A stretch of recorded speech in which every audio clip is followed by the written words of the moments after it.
عموما وضعیتمون بلنداشانه قطعی تا همین نزدیکی ها احوالمون خوب نبود، قریب که نبود. رئیس ناحیه‌ای به نام باباجان غفورов ولایت سوخت می‌خواهد کمبود منزل را با ساختن بناهای بلنداشانه حل کند. وی میگوید از حدود 400,000 اهالی ناحیه حالا بیشتر از 200,000 خواستار زمین نزد حولگی اند، ولی ناحیه زمین زیاد ندارد. نصرت الله سلیمزاده گفت که یکی از منطقه های زیچی اهالیش بلند جماعتی یاوه است. چی گفتم همین گپا من یاد نبره. من ممکن 5 سال نباشم، نگه 5 سال پس همین یاوه چی میشه تماشا کنه. که برای همین مردمی همینجا آبادی همینجا حاضر بینید چه هوا.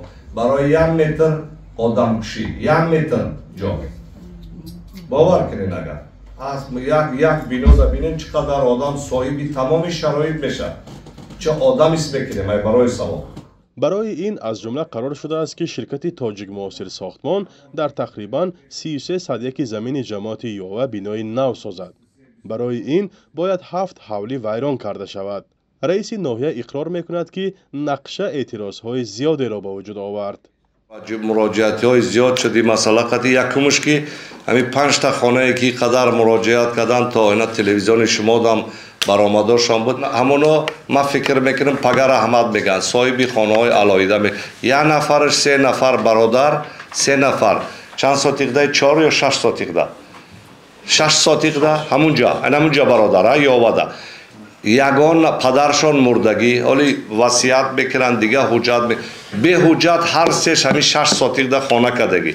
این 3 عائله جنگ و جنجال همش خواهی نخواهی حیات همینا صاحب همش علایده خانه میشن، حجت ندارن، فقط یک تخت پاسپورت ده شهادتنامه استفاده بر همون زمین. برای همین این طرفی کارا هم است. در این حولی ها 10 ها عائله با پیوندانشان زندگی میکنند. آنها گفته بودند که در این روزهای سرد از مقامات محلی هشدار گرفتند تا خانه هایشان را خالی کنند. تنها در یک عائله شریفوف ها 15 کس زندگی میکند. کجا میری؟ من گفتم مننده یک وجبم جای اضافگیم نیست گفتم. چشمی دیدگیم من همین گفتم. یا اتج گراماندگیم نیست گفتم. منم آدمی بی‌مردک. من اکرام جا من میدونم. من 28 ساله 4 فرزند کرماندگی بچه شهری. ایده از ساکنان در نزد حولیشان به تجارت مشغولند. بیم از آن دارند که نه تنها از خانه بلکه از یگانه منبع درآمدشان هم محروم میشوند. جواب بیکار میمونه، آدم سرسام میشه. علاج شاید دوم نشود بهتر. جای خالی پول که بیاد، یک چه سر که بیاد، این مینه چه امیون میگیره.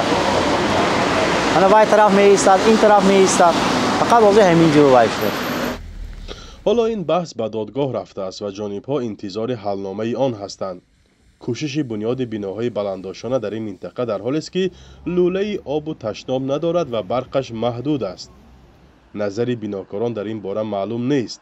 ساختمان بلنداشانه ها در بسیار مناطق تاجیکستان اکثرا بحث برانگیز بوده است. حالا شرکت های بناکار به زمین های نزد شهری نیز توجه کردند. جماعت یاوه در کناره شهر خوجند جایگیر است. فرزان محمدی، رادیو آزادی، ناحیه باباجان غفورov.